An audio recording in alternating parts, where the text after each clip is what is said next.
Bonjour à toutes et bienvenue sur la chaîne J'alimente ma santé. Votre chaîne sport, alimentation, santé et bien-être. Alors aujourd'hui, on va vous parler des signes, des indicateurs qui vous montrent que votre déficit calorique est trop important.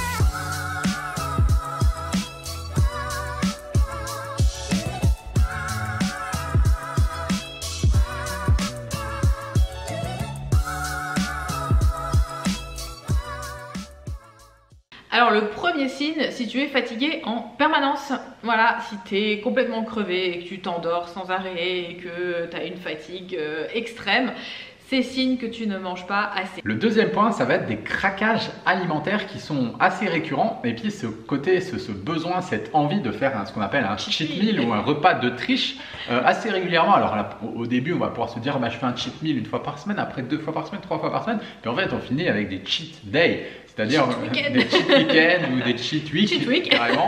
Et au final, toutes nos journées se transforment en cheat meal. Donc ça, c'est pas grave en fait, il n'y a pas de problème. C'est juste, ça veut juste dire que l'alimentation, ton alimentation du quotidien n'est pas assez équilibrée. C'est en fait un symptôme qui va te prouver que tu as besoin de manger plus. Le troisième point, c'est que tu ne progresses plus du tout à la salle de sport. Tu vas à la salle de sport le matin, tu es déjà crevé à l'avance avant de faire tes exercices et tu vois que tu n'as plus aucune progression et que tu stagnes complètement au niveau du sport. Et oui, alors là, pour ce point-là, moi j'ai un scoop qui est absolument incroyable. Voilà, c'est le scoop du siècle. Là, j'espère que vous êtes prêtes.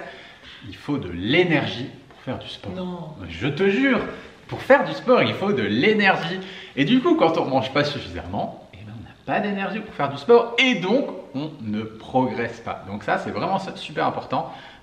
Souvent, moi, je vois des personnes qui se culpabilisent, qui disent « Ah, j'ai pas d'énergie pour aller faire du sport ». Peut-être qu'en mangeant un peu plus, qu'en mangeant de manière plus équilibrée, qu'en se formant, qu'en apprenant vraiment à connaître ses propres besoins pour performer, et ben, les résultats seraient différents. Donc ça, c'est vraiment un super symptôme et un super indicateur. Tu te souviens, j'avais quelqu'un qui me disait, et j'ai eu déjà plusieurs personnes qui m'ont dit ça, et cette phrase-là me reste, Céline, j'aimerais aimer faire du sport. Ouais. J'aimerais aimer le sport. J'aimerais aimer le sport. Mais non, mais je dis, mais en fait, si t'aimes pas, c'est uniquement que tu n'as pas suffisamment d'énergie et pour aller faire du sport. Parce que naturellement, si t'as plein d'énergie, bah, t'as qu'une envie, c'est d'aller le dépenser, forcément.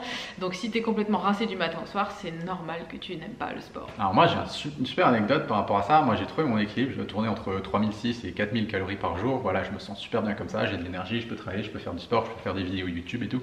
Et si par exemple, je me mets à 2500 calories, ouais, je descends complètement, je me mets à 2500 calories, j'ai pas d'énergie pour faire du sport. Je déteste le sport. Je vois une barre de crossfit, je me dis mais non, c'est horrible et au secours. Je vois une montagne, j'ai pas envie de courir dans la montagne, j'ai pas envie d'aller faire du sport, j'ai pas envie d'aller courir 10 km. Par contre, quand je sais que je mange suffisamment, je vois mes baskets, j'ai qu'une envie, wow, allez, je veux les baskets et tout. Mon corps en fait m'envoie, mon corps me le demande, mon corps réclame ça, mon corps aime ça. Donc là, troisième point, c'est vraiment un symptôme. Quand vous voyez que vous ne progressez pas ou quand vous voyez que vous n'avez pas d'envie, est-ce que je mange assez? Le quatrième point, ça va être de faire des crises de boulimie ou d'hyperphagie complètement incontrôlables. Tu sais, le truc où tu vois un paquet de gâteaux, tu commences à manger un gâteau et là tu peux plus t'arrêter et tu défonces tout le placard. Donc ça, les crises de boulimie comme ça, où tu vas manger à outrance, c'est signe pour moi que tu ne manges pas assez. Ouais, au final, en gros, c'est juste notre corps qui nous envoie des signaux pour nous dire « Eh oh, j'ai faim, remplis la mule parce que là, ça va plus du tout quoi ». Alors le cinquième point, ça va être par rapport à la perte de poids qui est bloquée. Ah ouais, alors là, souvent, ça c'est vraiment quelque chose qu'on rencontre régulièrement. C'est des femmes qui vraiment mangent très peu et sont restrictions et me disent « Mais je comprends pas, je mange très peu, je mange des fruits, je mange des légumes, j'ai l'impression de tout faire bien et je ne perds pas de poids ». Donc là, c'est un bon indicateur justement que le fait de manger trop peu, de ne pas manger suffisamment, a complètement en fait bloqué le métabolisme. Et au final, c'est logique, si on arrête de s'alimenter, si on mange très peu, on va pas disparaître, on va pas. Le corps active en fait un système de défense qui est relativement puissant et au bout d'un moment, il n'enclenche plus de processus de perte de poids.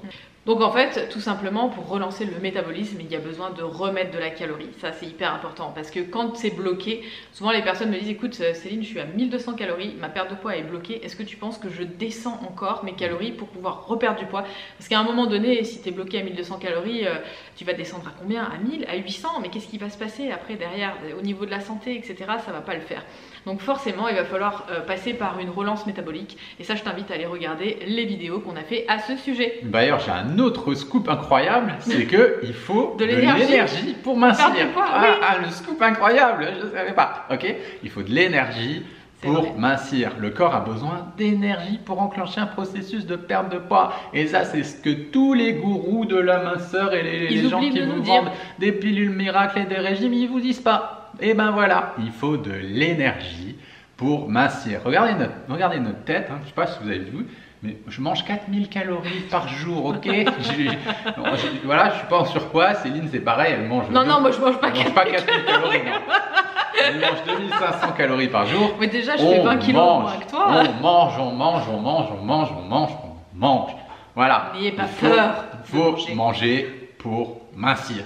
Voilà, que le truc soit bien ancré. Voilà, donc on a fait le tour par rapport à ces 5 conseils. Alors dernière chose qu'on voulait vous dire, dans les prochains jours, on va donner une conférence sur le lien entre la perte de poids, la minceur et les émotions. Alors si vous avez envie de participer à cette conférence, c'est hyper simple. Il vous suffit de vous inscrire via le lien qui se trouve en descriptif de la vidéo et on se fera un plaisir de vous rejoindre. En tout cas, nous envoie plein d'ondes positives et on vous dit à bientôt.